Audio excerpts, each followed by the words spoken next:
اس کے 3 سال کے بعد رخصتی ہوئی۔ سیدہ فرماتی ہے ہم مدینے میں آئے، بنی حارث کے محلے میں اترے، میں پھر بیمار ہو گئی، میرے سر کے بال بھی گرنے شروع ہو گئے، یہاں تک کہ ایک چٹیا تھوڑی سی میرے سر پہ رہ گئی۔ میری والدہ آئی، میں اس وقت جھولے میں تھی، انہوں نے میرے چہرے کو دھویا اور مجھے انصار کی عورتوں کے حوالے کر دیا، انہوں نے مجھے کچھ سنوارا، تیار کیا، اور رسول اللہ صلی اللہ علیہ وسلم تشریف لائے اور مجھے امام الانبیاء کے سپرد کر دیا گیا۔ ان اعتراضات کا جواب دیتے ہوئے سید سلیمان ندوی لکھتے ہیں کہ سیدہ عائشہ رضی اللہ تعالی عنہ ان کی 9 برس کی عمر میں رخصتی ہونا یقینی ہے کہ 9 برس کی عمر میں ایک عرب لڑکی بالغ ہو جاتی ہے۔ عرب کی لڑکی 9 برس کی عمر میں بلوغت کے سن کو پہنچ جاتی ہے، بلکہ وہ فرماتے ہیں اذا بلغت الجاریۃ 9 سنین فہی امرأۃ، جب لڑکی 9 سال کو پہنچ جائے تو پھر وہ عورت بن جاتی ہے۔ مخالفین اسلام کے اعتراضات حقیقت پہ مبنی نہیں، صرف اسلام دشمنی کی بنیاد پہ ہے۔ دراصل اس قسم کے اعتراضات وہ لوگ کرتے ہیں جب نبی کریم صلی اللہ علیہ وسلم کو ایک عام مرد سمجھے اور سیدہ کائنات کو ایک عام لڑکی سمجھیں۔ اگر یہ رشتہ ایک عام مرد اور ایک عام لڑکی میں ہو تو اعتراض پیدا ہو سکتا ہے، لیکن یہاں تو مرد محمد رسول اللہ صلی اللہ علیہ وسلم کائنات کے افضل ترین انسان، اور عورت کائنات کی عظیم ترین انسان۔ امام الانبیاء علیہ السلام نے اپنے معاشرے میں انقلاب برپا کرنا تھا، غیر اللہ کے سامنے جھکی ہوئی گردنوں کو اٹھا کر عرش والے کے سامنے جھکانا تھا، لوگوں کی تربیت کرنی تھی، انقلاب برپا کرنا تھا، ایک عظیم ذمہ داری آپ کے کندھوں پر تھی۔ اور سیدہ کائنات سیدہ عائشہ رضی اللہ تعالی عنہا نے امام الانبیاء کے ساتھ مل کر اس میدان میں، اس عمل میں، اس انقلاب میں، اسلامی معاشرے کی تشکیل میں ایک عظیم خدمت انجام دینی تھی۔ اور سیدہ عائشہ رضی اللہ تعالی عنہا بچپن میں ہی ان کی ذہنی صلاحیتیں، ان کو اللہ کے علاوہ کوئی نہیں جانتا تھا، اسی لیے اس عظیم کام کو سر انجام دینے کے لیے امام الانبیاء علیہ السلام کا نکاح سیدہ کائنات سے ہوا۔ اور یہ بات کہنے میں کوئی مبالغہ نہیں، کسی رہنما کی بیوی نے اپنے خاوند کا اس کے امور میں وہ ساتھ نہیں دیا، وہ مدد نہیں کی جو سیدہ کائنات نے رسول اللہ صلی اللہ علیہ وسلم کے ساتھ کی۔ آپ کی گھریلو زندگی، آپ کی بیوی بچوں کے ساتھ معاملات، آپ کی رات کی زندگی، دن کی زندگی، تہجد کی زندگی، اس ساری زندگی کو معاشرے تک پہنچانے والی محمد رسول اللہ صلی اللہ علیہ وسلم کی یہ پیاری بیوی سیدہ کائنات عائشہ رضی اللہ تعالی عنہا۔ اور یہ نکاح امام الانبیاء علیہ السلام کی کہ اختیار سے نہیں بلکہ عرش والے کے اختیار سے ہوا ہے۔ حضرت عائشہ کو اللہ کے رسول کے لیے عرش والے نے پسند کیا، عرش والے نے چنا، اللہ نے چن کر ان کا نکاح اپنے حبیب سے کروایا۔ صحیح بخاری میں ہے، امام الانبیاء علیہ السلام سیدہ عائشہ سے فرماتے ہیں اے عائشہ مجھے خواب میں تمہیں 2 دفعہ دکھایا گیا، خواب کے اندر تمہاری صورت مجھے 2 دفعہ دکھائی گئی اور کہا گیا کہ یہ آپ کی بیوی ہے۔ ترمذی میں ہے کہ جبرائیل علیہ السلام رسول اللہ صلی اللہ علیہ وسلم کے پاس سبز ریشمی کپڑے کے اندر لپٹی ہوئی حضرت عائشہ کی تصویر لے کر آئے۔ یہ نکاح دھرتی پہ نہیں، دنیا والوں کی پسند سے نہیں، بلکہ عرش والے نے سیدہ کائنات کو امام اعظم، امام الانبیاء، امام کائنات کے لیے پسند کیا، تاکہ اس عظیم انقلاب میں، معاشرے کی عظیم تشکیل میں، اسلامی معاشرے کی ترتیب میں وہ اپنے خامن، اپنے آقا اور اپنے نبی کا ساتھ دے سکے۔ جو لوگ اس معاملے میں امام الانبیاء، امام کائنات محمد الرسول اللہ صلی اللہ علیہ وسلم پر نعوذ باللہ ثم نعوذ باللہ نفس پرستی کا الزام لگاتے ہیں، وہ اپنے ضمیر سے خود سوال کریں کس شخصیت کے اوپر یہ الزام لگایا جا رہا ہے۔ جس نے 25 سال کی عمر میں ایک بیوہ عورت سے نکاح کیا،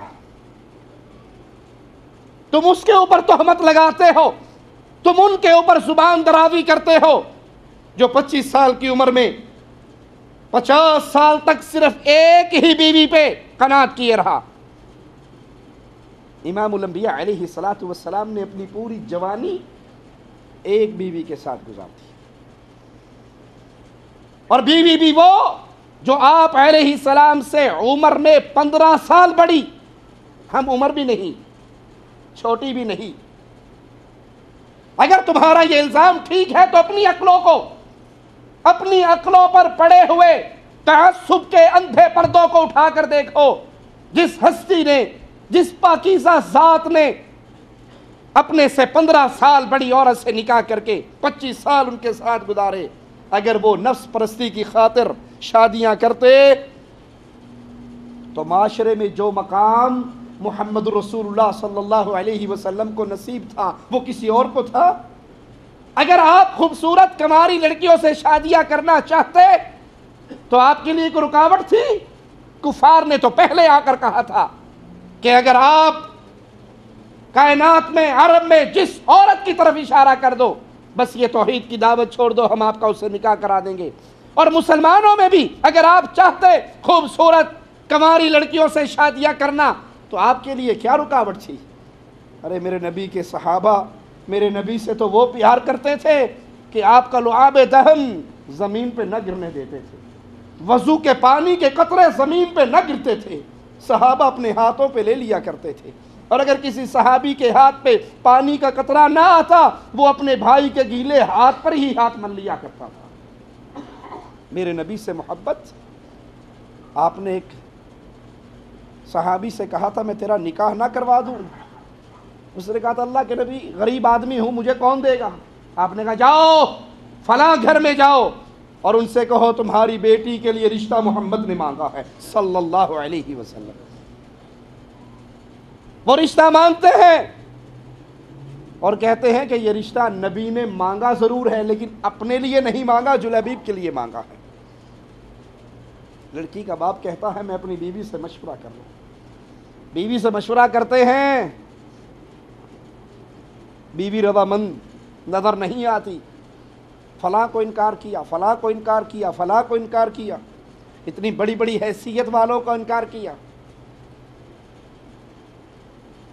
اور وہ پاکیزہ عورت پردے کے پیچھے کھڑی اپنی ماں کی گفتگو کو سن رہی ہے،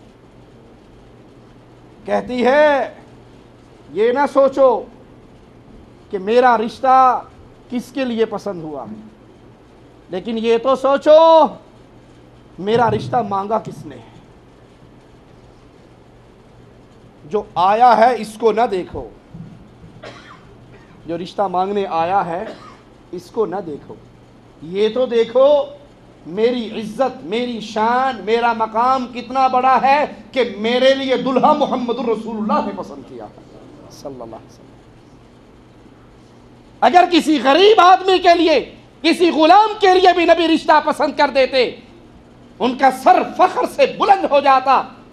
یہ الزام لگانے والوں، نبی کی طرف توہین کے جملے منسوب کرنے والوں، اگر مقصود جیسے تم کہتے ہو یہ ہوتا تو نبی جس سے بھی رشتہ مانگتے وہ اپنے لیے باعث فخر سمجھتا، لیکن امام الانبیاء علیہ الصلوۃ والسلام نے صرف ایک کماری لڑکی سے شادی کی، ایک کماری بیوی آپ کی، اور باقی ساری کسی طلاق یافتہ سے کی، کسی بیوہ سے کی۔ ان کا مقصد اسلام کی دعوت کو پھیلانا تھا، ان کا مقصد معاشرے کے اندر اسلامی انقلاب کے آثار کو گھروں تک پہنچانا تھا۔ وہ عظیم مصلحتوں کی بنیاد پر نکاح کرتے تھے، وگرنہ 25 سال سے ایک بیوی پہ گزارا کرنے والے، اپنی عمر سے 15 سال بڑی لڑکی عورت سے گزارا کرنے والے، ان کی طرف یہ باتیں منسوب کرنے والے حقیقت میں اسلام دشمنی کی بنیاد پہ بات کرتے ہیں۔ وہ امام الانبیاء علیہ الصلوۃ والسلام کی سیرت مبارکہ کو جانتے ہی نہیں ہیں۔ سیدہ عائشہ رضی اللہ تعالی عنہا ہجرت کے بعد جب مدینے میں پہنچی تو 7 یا 8 ماہ بعد شوال پہلی ہجری میں آپ کی رخصتی ہوئی. اس وقت آپ کی عمر 9 سال تھی. سیدہ فرماتی ہیں میری رخصتی عروسی پر ولیمے میں نہ کوئی اونٹ ذبح ہوا نہ کوئی بھیڑ یا بکری ذبح ہوئی. ولیمے کی کل کائنات دودھ کا ایک پیالہ تھا جو سعد بن عبادہ کے گھر سے آیا تھا. اور ابو بکر صدیق رضی اللہ تعالی عنہ انہوں نے بغیر ساز و سامان کے اپنی بیٹیوں کی شادی کرنے والوں تمہارے بڑوں کا کردار یہ ہے. سیدہ کائنات کوئی جہیز کوئی چیز ساتھ نہیں لائی کیونکہ جہیز لڑکی کے ذمے. جہیز تو جس نے شادی کی ہے گھر کے ساز و سامان تو اس کے ذمے ہے. آج رشتے کے لیے بات پکی ہوتے ہی نکاح کی تاریخ طے ہونے سے پہلے ایک لمبی لسٹ ساز و سامان کی پہنچ جاتی. پھر تانے دینے والے تانے دیتے ہیں سامان کا ٹرک لے جانے کے باوجود موٹر سائیکل تے دیتا کوئی نہیں تسی. کمپیوٹر دا دور ہے, کمپیوٹر نہیں اپنی بچی نو دے سکی. یوں تم اتنے امیر بنتے ہو ایک موبائل بھی اپنی بیٹی کو نہیں دیا. وہ جو پورا ٹرک لے کر گئے وہ ہضم ہو گیا, ڈکار بھی نہیں ماری. اور اب اگلی لسٹوں پہ شروع ہو گئے.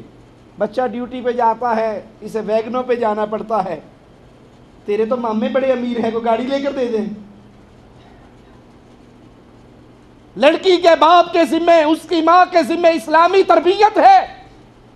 یہ ٹرک بھر بھر کے سامان کے گھروں سے بھیجنا نہ اہل ایمان کے لیے شریعت اس کی اجازت دیتی ہے نہ یہ شریعت کا طریقہ کار ہے. یہ تو ہندوؤں کی رسم ہے.